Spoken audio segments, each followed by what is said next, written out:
இறைநிலையை மனதில் நினைந்து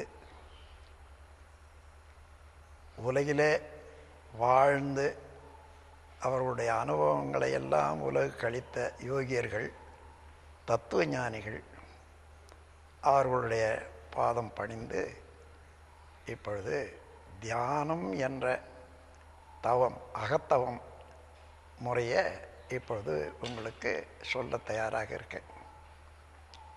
தியானம், தவம் என்றதெல்லாம் எத்தனை பேருக்கு சரியாக விளங்கும்னு நினைக்கிறீங்க? ஏதோ கண்ணை மூடிக்கிட்டு இருக்கிறது தியானம்னு நினைப்பாங்க. ஆனால் மனதுக்கு அங்கே ஒரு வேலை கொடுக்கணும். அந்த வேலையும் சாதாரணமாக எப்பொழுதும் செய்யக்கூடிய வேலையாகவே இருந்துக்கிட்டு இருந்தால் அந்த வேலை போராது. இது சூழ்நிலைக்கு தகுந்தவாறு மனம் இயங்கிக் கொண்டே இருக்குது, போயிட்டே இருக்குது. அதை நம் விருப்பம் போல மனதை இயங்க வைக்கிறது தான் அதுக்குரிய பயிற்சி தான் தியானம்.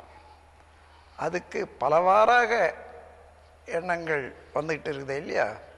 அதை நிறுத்தி நம் விருப்பம் போல எதை நினைக்கிறோமோ அந்த அளவில் மனம் இயங்கணும்.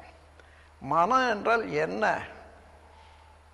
ஒரு எந்த பொருளை பார்த்தாலும் அந்த பொருளாக நீங்கள் வடிவம் எடுக்கிறீங்க.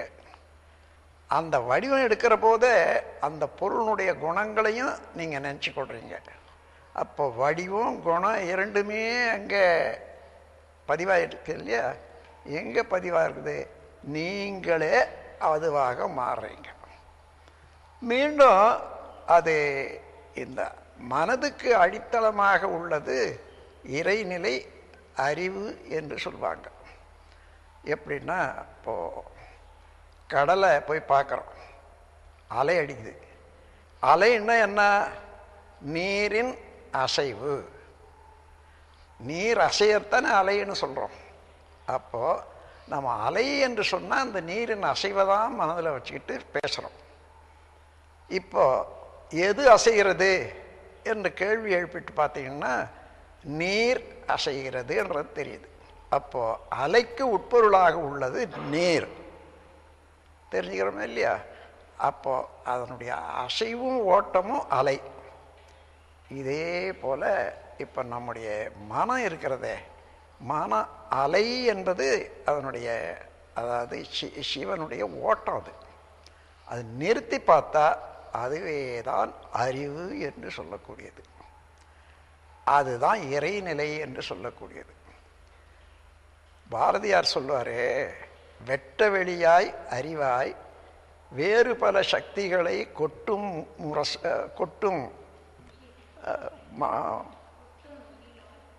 முகிலாய் என்று சொல்வார்.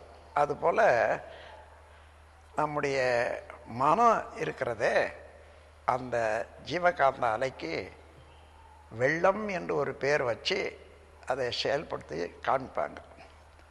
இப்போ நீங்கள் சாதாரணமாக ஒரு மயிலை பார்க்குறீங்க, மயிலை போல வடிவம். அப்போ மயிலை பற்றி இது வரைக்கும் உங்களுக்கு என்ன தெரியுமோ, அங்கே யார் என்ன சொல்கிறாங்களோ அதெல்லாம் அதை பதிவாகி போச்சு. எப்போது ஒரு 10 நாள் பொறுத்து, 20 நாள் பொறுத்து நான் அங்கே போனேன், மயிலை பார்த்தேன்னுட்டு பிறருக்கு சொல்கிறீங்களே, அப்போ என்ன ஆகுது? அதே மயில் வடிவமும் எடுக்கிறீங்க, அதனுடைய தன்மையெல்லாம் பிறருக்கு மொழியில் உணர்த்துறீங்க, அதனுடைய தன்மையெல்லாம் நினைக்கிறீங்க. இப்போது இங்கே மயில் வருது இல்லையா? மயிலா? இப்போ வந்தது மயிலா என்ன என்றது எண்ணி பார்க்குற போது மயில் இல்லை, என்னுடைய மனம்தான். மயிலை பார்த்தபோது மனம் எடுத்த வடிவம். அப்போ மன அலை வடிவத்தில் எடுத்த ஒரு வடிவம், அதுக்கு நிலையாக உள்ள பொருள் அறிவில் அப்படியே பதிவாகிருக்குது. அது என்னைக்கும் மாறவே மாறாது. ஏன்னா அறிவு இறைநிலையாக இருப்பதனால அது எப்பவும் அப்படியே வச்சிருக்கு. இன்னும் 10 ஆண்டு பொறுத்து பார்த்தாலும் கூட அதை கவனித்து பார்த்தீங்கன்னா நான் என்ன பார்த்தேன் ஆனால் அந்த பார்த்தது அப்படியே காட்சியாகும். அறிவு என்றது அடிப்படையான ஒரு ஆற்றல் இறைநிலை.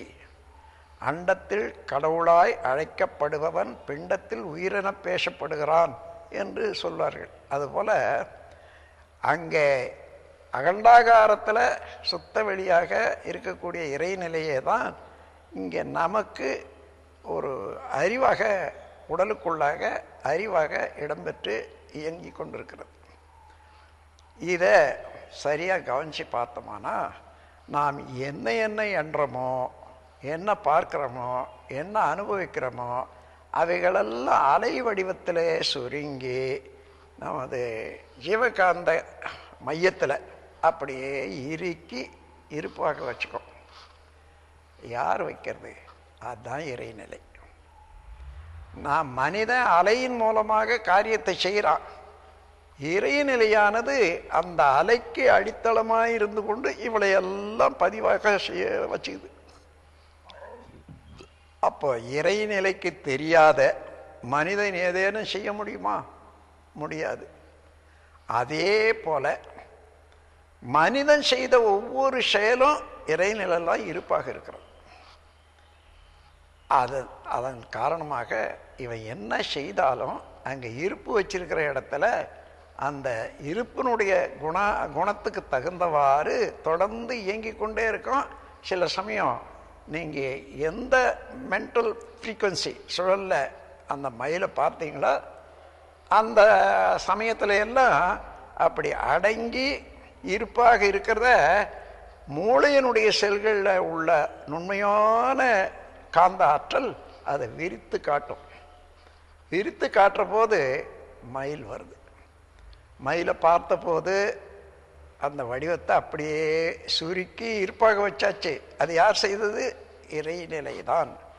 அதுவே தான் இப்பொழுது நீங்கள் அந்த மன அலைக்கு வர்ற போது அதை விரித்து காட்டுகிறது. இப்படி நாம் 3 வயதுக்கு மேலாக என்ன செய்தோமோ அதெல்லாம் அப்படியே பதிவாகி அவ்வளவு நம்முடைய கேரக்டர் ஆகிடுது.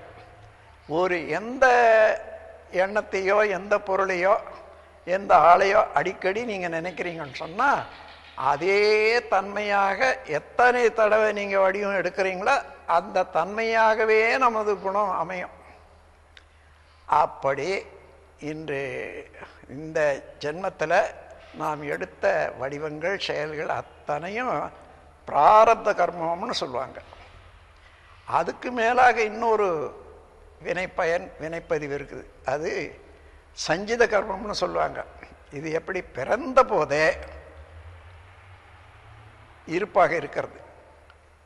அன்னை தந்தை இருவருடைய கருமையத்திலையும் என்ன பதிவாக இருக்குதோ அது சேர்ந்து அந்த ஆன்மாவில் இருந்து அதிலிருந்து தொடர்ந்து இந்த ஆன்மா வருது இல்லையா, அந்த இருப்பில் இருந்து அவ்வளவும் ஒரு குழந்தைக்கு வந்துடும். இதை தான் ஹெரிடிட்ரி எஃபெக்ட்னோ கருமையத்தினுடைய